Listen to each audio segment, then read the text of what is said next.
FreeMMOStation.com. I'm Scott Shore, and this is a FreeMMOStation video. Today we're looking at Prime World.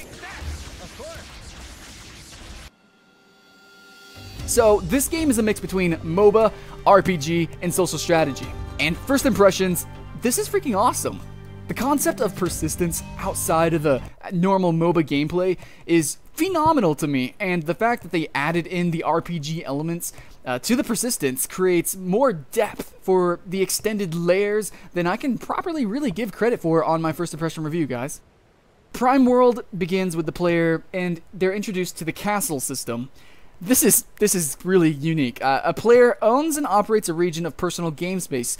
This is similar to Anno Online or Farmville, you know, a social strategy game like that, which they build up and manage and maintain, and when you actually do this, it increases the rewards or decreases from the MOBA element, because you go and you play the MOBA, you win or lose, you gain these benefits, these rewards, and you can actually get more or less depending on how you manage the castle. So you play as heroes, you actually manage heroes, and they can be acquired by hiring or buying them after unlocking specific heroes upon leveling. You actually start out with 2. These heroes need to be fed, they also need to rest, and that's supplied by you, and from the lore viewpoint, you are the lord of the castle versus a summoner like in League of Legends. So by building certain buildings, you can reap greater rewards from battles, and if you improperly manage your castle, if you don't pay attention to it, then you're actually going to suffer from rewards. It doesn't really give you a better chance of winning or losing, but it definitely helps you, and it definitely adds to the game. The castle system, in my professional opinion, is a great addition to the game and really separates it from other MOBAs. Really, other free-to-play games in general. It's got a lot of depth. As the player first begins the game, you're going to notice instantly good graphics, 1, 2, good voice acting, 3, it's really deep. The lore is actually pretty interesting and kind of humorous, and 4, the overall polish of the game is just great. In fact, I'm going to have to rate it as outstanding. I like this game a lot. The graphics were really smooth and beautiful, even. The game ran better than I thought, too. The all-around art style is really unique considering the genre, and the music was also really interesting. As an anime fanatic, I instantly picked up on some of the voice actors. I knew them from some really popular works, and they're really good. The fact that there is even voice acting is astonishing, and they got these really good guys to really get this lore in this believable world to flourish. I love it. The tutorial was really well done. I actually enjoyed it. I rarely can say that. I enjoyed the tutorial, but since this game expresses such a depth with lore and voice acting, it sold it so well, it was really hard to skip the tutorial. There's no way. I liked it, actually. I specifically enjoyed how they have this believable war between the two civilizations. It really goes hand in hand with the gameplay. So Prime World versus other MOBAs actually has players pick a side prior to the game start. So you have a faction. This is very similar to World of Warcraft, where players pick a side, and then the selectable characters on each side are similar, but they're not mirror images. So each side has the same type of heroes. They're essentially the same heroes to choose from, but the skins can be really different sometimes. This is great aesthetically, and like I said, it just makes the whole world really believable and immersive. This also determines, whenever you pick a faction, it also determines the aesthetic of the region of your castle, and also whenever you play the MOBA game, what end you start on and what your buildings look like, and your creeps, and you know, just aesthetically it looks different, but gameplay wise everything is incredibly similar. So one awesome thing about the persistence of the game is the fact that players can purchase additional talents to use in battle. So you have this castle system and you have the MOBA thing. So what about the little third extra little bit, the strategy, the social strategy, almost like card collecting really. You can actually collect different spells, different passive abilities. You actually collect that and you can get new ones for your players. So most MOBAs have it to where, like League of Legends, you have a set abilities that you level up and you have a cash shop. This game is different, okay? Let me explain it. The game uses Prime, a magical substance, as both the currency and the experience, and likewise the shop system is combined with the leveling system. I think that's really innovative. It can make it really deep, but also it kind of makes it simpler. So players choose between passive talents or different ability talents whenever they have enough Prime to do so. Or they can stop by and buy potions at a little cart, but it's not anything like a normal shop system.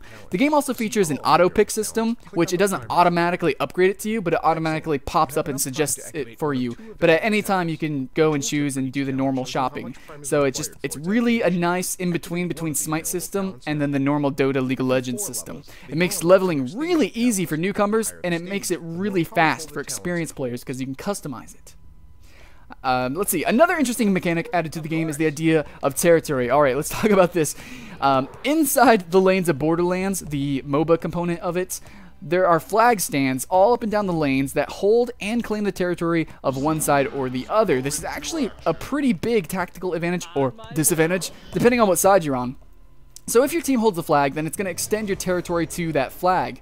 When you're in your own territory, your spells have added effects, and it also allows you to see enemies on the map. And by added effects, I mean sometimes a spell just does damage, but if you're in your own territory, maybe it does damage and then it adds a slow to it. So basically makes you twice as strong, essentially. The graphical change whenever you lose or claim a territory looks really pretty, and the map has this very smooth yet dramatic visual change, or almost like a graphical dissipation of the, and it's dependent on if you're losing land or gaining it, because whenever you have territory, it actually affects the fog of war mechanic. So if you're losing land, the fog of war is going to encroach upon where you used to be, and you know, it makes the gameplay harder, and it makes it really easy for them to defeat you if you're trying to be offensive. It's just really cool. I don't know, there's so much depth to it. Like I said, as a first impression, it's really hard to give this game credit where it deserves, because it's really deep and it takes a lot of understanding to get a hold of it. But it's actually really easy to play though, because it's really simple at the same time. It's very easy to understand the surface of it, but there's so much more, so much creativity that players are given. Just really, it's kind of confuddling for me, but I have to say I like it. I like this confuddledness.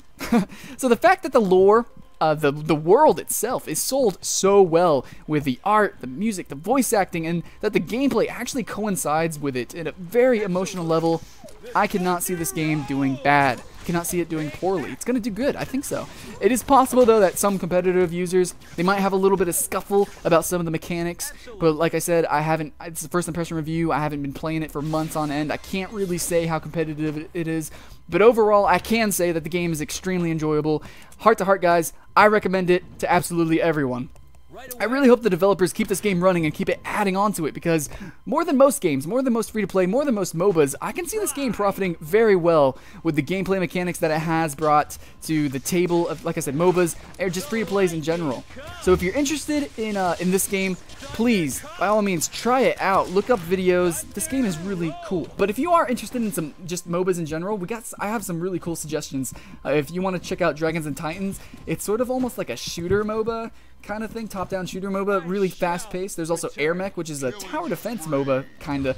And then there's Smite, third-person action MOBA, really awesome. And then there's a new one coming out, which has a ton of awesome mechanics, it seems, called Dawngate. So keep your eye out for those. All of those free-to-play MOBAs, all of them unique, and just really have a lot of ingenuity and imagination in them. So this game, I'm going to have to give it first impression, guys. Play it, please. I recommend it. It's awesome. It's really fun, really cool, really deep. The voice acting's really good. Just everything is good about the game. Overall polish. Just, guys, this is a good game. But anyways, thanks for watching, liking, and subscribing. I know the team here enjoys playing these games, and really the greatest part of it all is sharing it all and talking with the community here. I think that's what separates us from everyone else. It's just how vocal we are. We love our subscribers, and we love talking to you, so don't be afraid to suggest something, okay? Again, this was my first impression review of Crime World. I'm Skylant Shore, and I'm definitely going to be back later, so I will see you around, okay? Bye-bye.